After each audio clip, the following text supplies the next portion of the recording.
Na realidade, foi uma lei, né? Uma lei que foi aprovada ano passado, que conferiu esse direito que antes existia aos magistrados e que foi interpretada pelo tribunal de uma determinada maneira, né? Enfim, eu não sei dizer a você detalhes dessa questão. O que eu consigo lhe dizer, pelo menos por hora, né, é que me parece que esse pagamento ele não poderia ser feito, né, pelo tribunal sem que o tribunal antes consultasse. Então, o tribunal não fez, não poderia, agiu, eu acho que o tribunal agiu, ele interpretou a lei e não determinou nenhum pagamento. O tribunal não fez isso, né?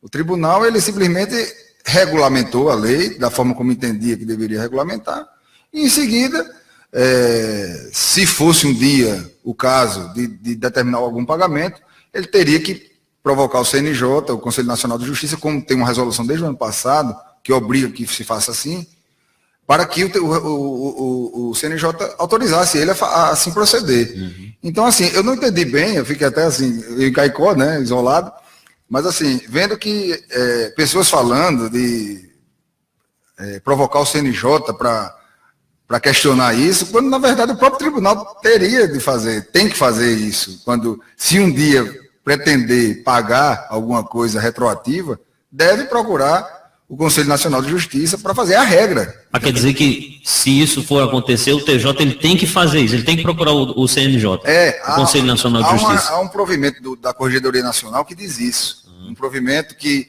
o tribunal ele não pode fazer pagamento retroativo sem que o CNJ autorize antes. Então, mesmo que tivesse previsto, como está na resolução, algum pagamento retroativo, ele teria que fazer essa provocação ao CNJ. Então, não era uma coisa que o tribunal iria fazer sem as escuras. O tribunal não age assim, né? Eu estou no tribunal faz quase 15 anos e lhe digo, o tribunal não tem esses procedimentos às escuras. Mas aí eu não quero falar sobre essa questão, assim, eu não posso, não é nem que eu não queira, é que eu não tenho conhecimento, certo? Assim, eu não tenho conhecimento porque eu não tenho cargo de direção e não posso falar em nome do tribunal. Certo. Então, por isso só que eu posso lhe dizer que existe um provimento da Corregedoria Nacional que proíbe que o tribunal faça pagamentos. Qualquer tribunal do país, não é nosso tribunal, não. Isso é uma regra nacional, que proíbe qualquer tribunal de qualquer estado faça pagamentos retroativos sem que o TCNJ autorize antes.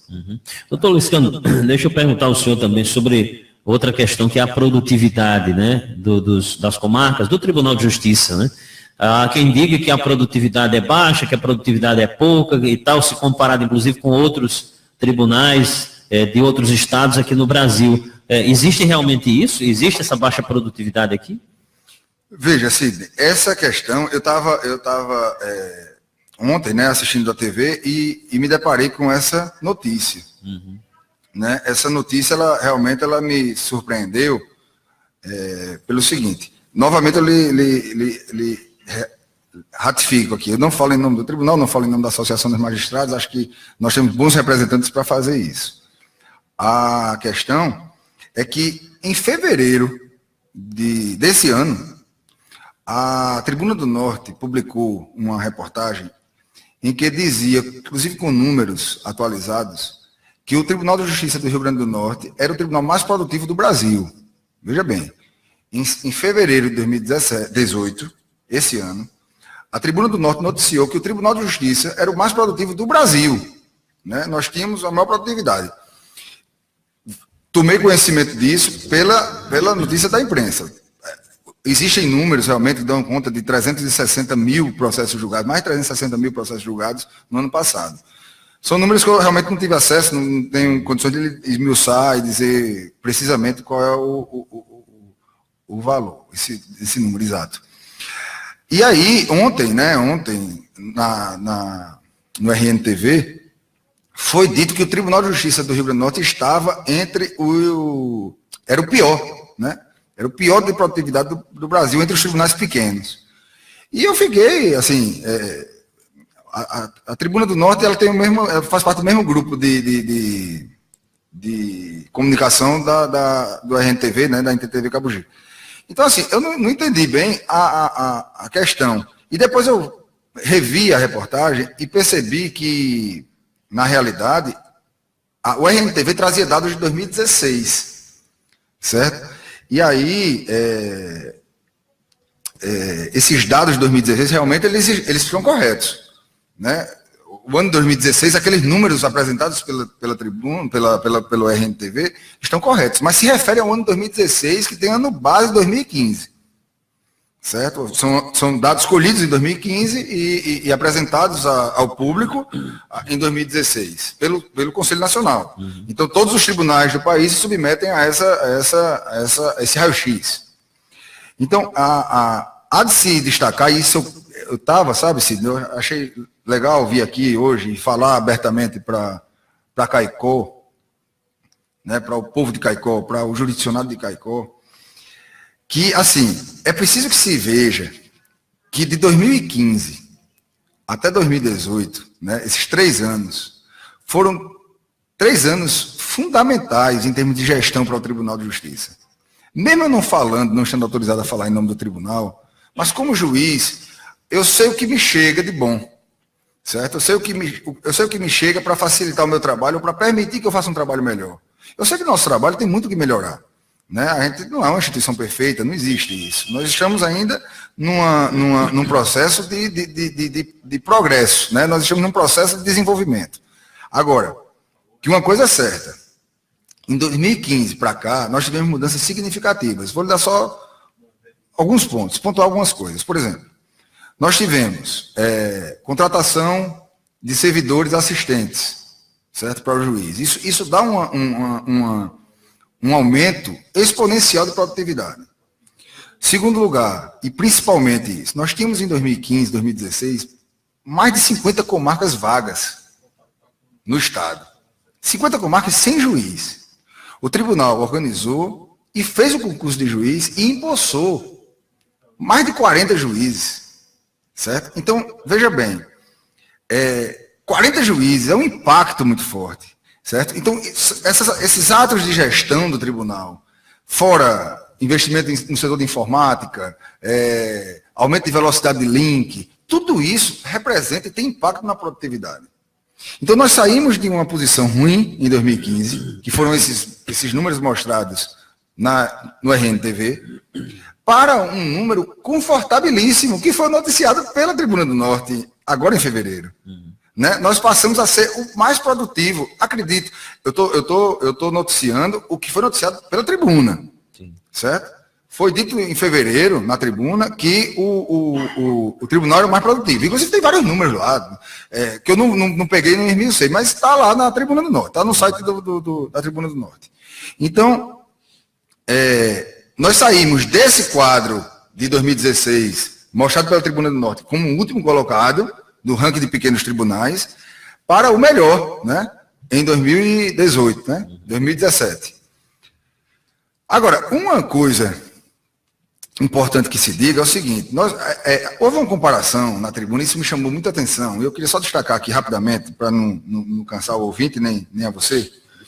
O seguinte, se falou, quando se expôs o quadro geral de tribunais de justiça do Estado, de todo o Brasil, se mostrou os tribunais grandes, os médios e os pequenos. O Tribunal do Rio Grande do Norte, ele se enquadra na categoria de tribunal pequeno, como é o Tribunal do Piauí, como é o Tribunal de Sergipe, como é o Tribunal de Alagoas, como é o Tribunal de Maranhão, como é o Tribunal do Acre, de Rondônia, de Roraima. Certo? São tribunais pequenos, né? Poucas comarcas, extensão territorial pequena, menor número de processos, enfim. E o Mato Grosso foi usado como referência, porque lá em 2016 ele foi o melhor tribunal, o tribunal mais produtivo. Então, ele comparou a questão do número de julgamentos do Tribunal do Mato Grosso e comparou o do Rio Grande do Norte. Em seguida, emendou-se para dizer o custo da justiça do Rio Grande do Norte. Aí falou-se em 60 milhões mensal. E aí não falou qual era o custo da justiça do Mato Grosso. E eu, por curiosidade, eu fui lá no site do CNJ, hoje pela manhã, quando a gente conversou, eu vi aqui, aí eu fui ver qual era o custo. O custo do Tribunal do Rio Grande do Mato Grosso, ele tem um custo de aproximadamente 40% a mais de orçamento que o do Rio Grande do Norte. certo?